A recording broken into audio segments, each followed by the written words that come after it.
el conflicto en Ucrania, la situación de todos los países BRICS. Vamos a analizar todas estas cuestiones de la mano de uno de los mejores expertos. Tenemos con nosotros a Aníbal Garzón, analista internacional, que por cierto ayer mismo publicaba un libro sobre los BRICS. ¿Qué tal, Aníbal? Muy buenas tardes. Hola, muy buenas, un saludo, ¿qué tal?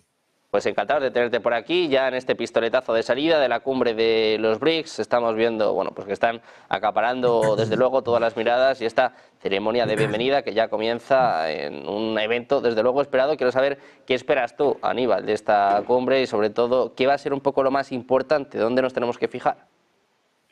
Bueno, yo creo que hay varios puntos importantes en la cumbre. El primer punto clave es que es la primera cumbre que participan jefes de Estado de la ampliación de los BRICS. La ampliación de los BRICS que pasó de 5, 10 países, aunque todavía falta, ¿no?, en la declaración oficial de Arabia Saudí. Por lo tanto, se ha duplicado esa presencia. No hubo en la de Sudáfrica el año pasado, en esta sí. Entonces, creo que ese es el primer aspecto que hay que tener en cuenta de cómo los BRICS se va a reestructurar, porque a veces hablamos, ¿no?, de temas o individuales de los estados o de geopolíticas o tema económico, pero claro, los BRICS se está duplicando. Tiene esferas, tiene estructuras, nuevo banco de desarrollo, tiene cómo van a hacer las decisiones de consenso. Entonces, yo creo que uno de los pilares esenciales de esto de los BRICS es la madurez de la organización, porque se ha duplicado y cómo va a gestionar ellos, ¿no?, con países tan diversos, tan variopintos: Rusia, China, de Oriente Medio, de África, ¿no?, que han entrado dos nuevos, de América Latina, en este caso Brasil. Ese es el primer punto a tener en cuenta en este evento. Luego, donde se ha dicho, ¿no?, lo de las tarjetas del Big Pay. Yo creo que un tema económico es importante. Se habla de la desdolarización, crear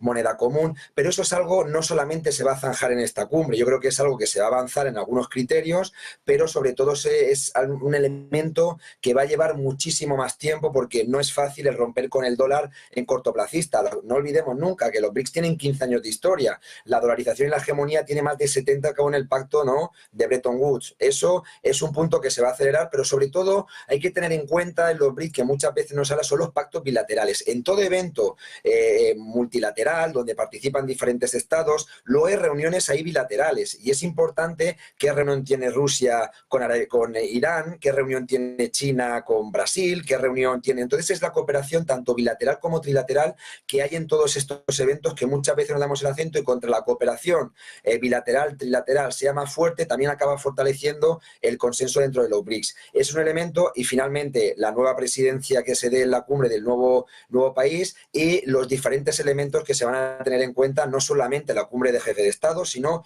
todo el planning para el 2025 y el papel que van a tener, por último, los países socios. Hay más de 30 países que han sido invitados, qué papel también van a jugar, y los que no se han añadido como países miembros plenos, como socios, cuál va a ser en realidad el rol, porque hay diferentes socios más cercanos, como puede ser Venezuela, y socios que están entrando como algo nuevo, socios estratégicos como Turquía, y eso también es un elemento que creo que se va a debatir. Bueno, pues muy pendientes de estos nuevos socios, después de que el año pasado, recordamos, también entraran nuevos miembros, pendientes también, por ejemplo, de lo que haga Arabia Saudita, que fue invitada, pero que todavía no ha aceptado formalmente entrar en la alianza. Como decimos, uno de los puntos importantes, Aníbal, es la demostración de fuerza que está haciendo ya no solo Rusia como anfitriona, sino también los BRICS. Estábamos viendo esta ceremonia de bienvenida con 36 representantes, cada vez hay más asistentes. También hablaba yo de la presencia del secretario general de la ONU, Antonio Guterres, que no es algo pues para nada desdeñable, ¿no? Da muestra también de que la importancia de los BRICS ya no es solo económica, como hablabas tú con el sistema BRICS Pay, como hablabas tú pues también con el comercio en monedas locales, que por ejemplo el de Rusia e Irán anunciaban de que ya es un 96%, o sea que desde luego está incrementándose, sino también a nivel geopolítico vemos que están cogiendo mucha fuerza. Yo creo que también hay varios mensajes, ¿no?, de esto de la ceremonia inaugural. Primero hay que tener en cuenta que se celebra en Kazán, no en San Petersburgo, Moscú, la tercera ciudad, pero una ciudad que está mirando mucho más a Asia que a Occidente y Europa. También cuando se fundaron los BRICS fue una cuarta ciudad también de los Urales que mira, ¿no?, para esa línea. Eso es un mensaje claro que están diciendo los BRICS, en este caso el país anfitrión, que el mundo no es solamente Occidente, que el mundo es multipolar, que también hay un sur global, que hay un Oriente, ¿no? Hay diferentes continentes, no todo es Europa, no todo es Norteamérica. Ese es el primer mensaje. El segundo, y es un dato importante que bien comentas, no es Antonio Gutiérrez, que está yendo a ese evento, por lo tanto, queda claro que cada vez es un actor más importante en las decisiones internacionales. No olvidemos que hay países que están dentro del BRICS para hacer presiones en un cambio del Consejo de Seguridad de la ONU. Rusia y China sí que son miembros permanentes, pero Brasil lo está pidiendo. La India, que hoy en día es el país número 1 demográficamente, también lo está pidiendo. Y entonces el papel que esté ahí Antonio Gutiérrez no queda como algo que parece que sea algo caduco o algo que no tenga forma o algo que no va a tener impacto. Si está ahí es porque ve que hay una madurez dentro de los BRICS y por lo tanto la ONU tiene que estar pendiente de este actor que va a ser de suma importancia en los cambios de la comunidad internacional. Eso es algo que también se tiene que tener. Y siguiente es ver, ¿no?, el evento también que se va a llevar de los BRICS y ese mensaje, ¿no?, que está teniendo, sobre todo en el sur global, por lo que bien comentabas también, esos 30 y pico países que asisten allí, muy diversos, muy variopintos, y los BRICS van a representar esa pluralidad. Y este evento, sobre todo, ¿no?, de encontrarse que es como una pequeña ONU, por decirlo, ¿no?, una pequeña ONU alternativa, porque van a ser casi 40 países del sur global que van a representar. Son mensajes, más allá de también los acuerdos, no hay que olvidar que el tema de la cena, el tema de estos 2 días que se van a tener en Cruz, es un mensaje a Occidente diciendo que hay un conglomerado que no hace falta estar el G7, la OCDE, no hace falta estar la OTAN, también los países que no son miembros también tienen sus relaciones y su cooperación y sus proyectos propios. Y es el mensaje claro que está enviando Putin. Bueno, pues un mensaje claro y contundente por parte de Putin, también por parte de los BRICS. Hablabas antes de cuáles pueden ser un poco los planes de cara al futuro. Por esto te quiero preguntar, Aníbal, más allá de esta cumbre, ¿por dónde pasa el futuro de los BRICS? Hablábamos de este sistema BRICS Pay, que, bueno, que erigirse como una alternativa al SWIFT. Decía Putin, por cierto, un poco antes de esta cumbre, que no es el momento de lanzar una moneda BRICS, que, vamos, me acuerdo que el año pasado se especulaba muchísimo sobre esta cuestión. ¿Por dónde puede pasar el futuro de los BRICS? ¿Cuáles son un poco los planes que deben implementarse? Sí, yo creo que en el tema de la moneda, posiblemente para hacer frente a la dolarización es un elemento clave, ¿no? Pero no cortoplacista. Se hablaba de la moneda el año pasado, de la 5R, porque las R era moneda, ¿no? El nombre de las monedas de los 5 países iniciales empezaba por R, por eso se llamaba. Hay diferentes proyectos, simularon billetes y tal. Por lo tanto, la dolarización es un proyecto clave. Lo que pasa que todavía digo que es algo cortoplacista y se tienen que potenciar otras estructuras. Una estructura clave es el nuevo Banco de Desarrollo, que ahora mismo Dilma Rousseff es la presidenta, la oficina la tiene en China, y Dilma es un frente para hacer frente a los planes del Fondo Monetario Internacional. Por ejemplo, Brasil tuvo problemas, ¿no?, de que hubo unas inundaciones y quien actuó allí fue el nuevo Banco de Desarrollo para poder generar unos préstamos y no hace falta que el Fondo Monetario Internacional te dé un dinero, pero además te aplique tus políticas de ajuste estructural. Esto va a ser un tema alternativo importante, ¿no?, de cómo hacer frente, aunque sea un banco menor en poder adquisitivo que el Fondo Monetario Internacional, el cómo hacer frente. Yo creo que va a ser un organismo también importante que van a tener en cuenta. Y luego, sobre todo, el compartir patentes, compartir conocimientos, no olvidemos, los BRICS también tienen los BRICS universidades, los BRICS cultura, los BRICS olimpiadas, tienen diferentes dimensiones que no, los BRICS empresarios, que ahí venía lo de BRIC Pay, contra lo de SWIFT, ¿no?, el control de Occidente, pero tienen otros mecanismos. Por ejemplo, compartir conocimientos científicos. Muchas veces se relacionaba entre norte y sur, centro-periferia como un control, pues ahora tenemos universidades importantes en Brasil, en China, en Rusia, no hace falta depender de Oxford o de Harvard, y eso es también muy importante, que se está pasando el conocimiento. En el tema del COVID, algo que fue como que no se hablaba, los países BRICS ya tuvieron cierta cooperación en el tema sanitario. Todos esos componentes, no olvidemos que hay reuniones de ministros de todas las áreas, agricultura, asuntos exteriores, educación, todo ello son los BRICS. Por lo tanto, es una cooperación multidimensional y no es solamente a nivel económico, también sin olvidar las estructuras de defensa. No es una OTAN, ya lo ha dicho Putin, no es algo de defensa común, pero también los pactos están ahí. No olvidemos que hace poco hubo operaciones de cooperación militar entre Rusia, China e Irán. Por lo tanto, los países BRICS no tienen que ser todos los miembros, pero también los BRICS acaban generando ese tipo de cooperación que decía, bilateral y trilateral, y el tema de defensa está ahí en un momento que la OTAN está aumentando su presupuesto, que hay conflictos cerca de frontera de Rusia, que hay conflictos cerca de frontera de Irán, del caso de China. Por lo tanto, es también un tema que se va a tener no como defensa común, pero sí como cooperación. Precisamente te quiero preguntar sobre esta cuestión, porque hablábamos del peso que están ganando a nivel geopolítico, es evidente, ¿no? Con Rusia, con China, con India, también con la entrada de Irán, de Egipto. Vamos a ver también lo que hablabas tú, ¿no? De Turquía, de otros miembros que pueden entrar, de otros estados que pueden entrar como socios. Va a ser una de las cuestiones a tener en cuenta, pero precisamente te quiero preguntar por esta alianza militar, ¿hasta qué punto se pueden llegar a tejer o ya se han tejido pactos o cláusulas con una defensa mutua, ¿no? Algo así para que nos entiendan los espectadores, como lo que Rusia tiene con Corea del Norte? Ujú.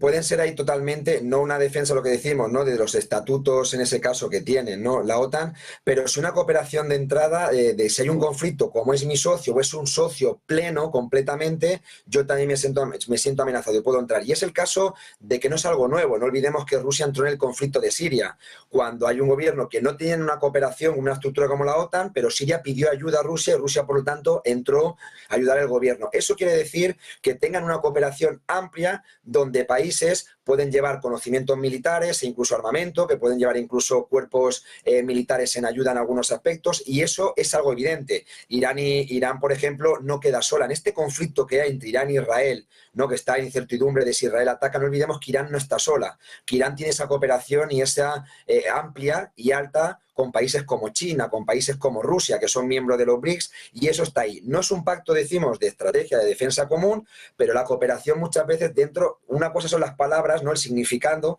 y otra es el significante. Y por lo tanto, ahí se ve claramente que los BRICS están acelerando cada vez más su cooperación militar, no como una estructura de la OTAN, no tienen por qué copiar el modelo occidental, pero sí, cuando haya un conflicto con un socio nuestro, nosotros podemos cooperar y entrar. Y en eso cada vez se hace más evidente porque la amenaza está siendo constante a varios países de los BRICS, vuelvo a decir, Rusia, China, India la tienen por parte de Estados Unidos, de la OTAN, de Pacto AUKUS, con Israel cerca, etcétera, etcétera. Entonces, entre ellos cooperan y esto es evidente. ¿Cuál va a ser el paso validatorio? ¿Va a ser un pacto de defensa común parecido a la OTAN en un futuro? Creo que de momento no es lo que está en agenda, pero quién sabe, la geopolítica cambia, a veces es difícil de calcular con todas las variables. ¿Quién sabe dentro de 3, 4, 5, 10 años? De momento saben que están potenciando más la cooperación en sí que un pacto de defensa común. Estos pactos de defensa, como decía Aníbal, como decía ayer mismo, presentabas tu libro, sé que hay muchos espectadores viéndolo, seguro que ya lo tienen, pero cuéntanos un poco cuáles son las claves de este libro y también si estás notando el impacto pues, precisamente de este inicio de la ceremonia, ¿no? De este inicio de la cumbre de los BRICS. Ujú. Sí, la verdad que el tema, como se salió el libro el día 21, la cumbre se ha iniciado ya el día 22, pues la gente con las expectativas, pues un mensaje, medios de comunicación, creo que es parte de la agenda. El libro no está enfocado solamente a una cumbre, el libro lo que intento hacer ver es explicar los BRICS, ¿no? Desde una mirada pedagógica, desde por qué su fundación, por qué su motivo de existencia, por qué su crecimiento, por qué sus alianzas, ¿no? Multipolares, por qué hace frente a ese mundo unipolar, sobre todo, ¿no? Que se hizo hegemónico de la caída del muro de Berlín. Creo que es un trabajo más pedagógico para entenderlo, porque muchos medios, yo creo que a excepción de vosotros y poco más, no hablan de los BRICS, o si dan es alguna solapada, ¿no? Bastante negativa, o algo de Putin y de Rusia, y de China, perdón, y poco más. Creo que es algo que está pasando en el mundo, en el sur global, que es de suma importancia, lo entendemos, porque se está cambiando el mundo. Hacia dónde irá y tal, todavía es difícil de prever, y todavía no, porque hay muchos indicadores, pero creo que es un fenómeno del siglo XXI de suma importancia que va a ser bastante seguido en relaciones internacionales. Y es importante que se entienda con un lenguaje popular, no es algo académico, que entendamos cuál es el origen, hacia dónde va, qué contradicciones internas y todo lo que está pasando en esos cambios de ese mundo multipolar que es una resistencia, ¿no? Y una contrahegemonía a lo que se ha vivido hasta el momento. Creo que eso cada vez tiene que ser más debatido, no solamente en la academia, que ahí viene la fuente del libro, sino en aspectos populares y en dinámica, porque las relaciones internacionales, en definitiva, tienen mucho que ver con nuestra vida cotidiana. Por algo ha subido la inflación en Europa, conflicto en Ucrania, inestabilidad a nivel internacional, crisis alimentaria, todo tiene que ver con nuestra vida cotidiana. Y esto que sucede de un cambio de contrahegemonía también es un cambio de esos factores de incertidumbre que hay también en la vida cotidiana, tanto del norte como del sur. Población del norte, ¿no? Esas crisis económicas que se han dado sobre todo pues, en parte de Europa, ¿no? Creo que es algo que todo tiene la interrelación y se debe de entender. Precisamente estabas hablando de las contradicciones internas dentro de los BRICS, se ha hablado mucho incluso de tensiones entre China e India. ¿Hasta qué punto llegan estas tensiones y hasta qué punto llegan estas contradicciones? También te quiero preguntar si es algo malo o es bueno para la alianza también que haya diversidad, ¿no? Tanto de opiniones como de gustos, ¿no? De criterios.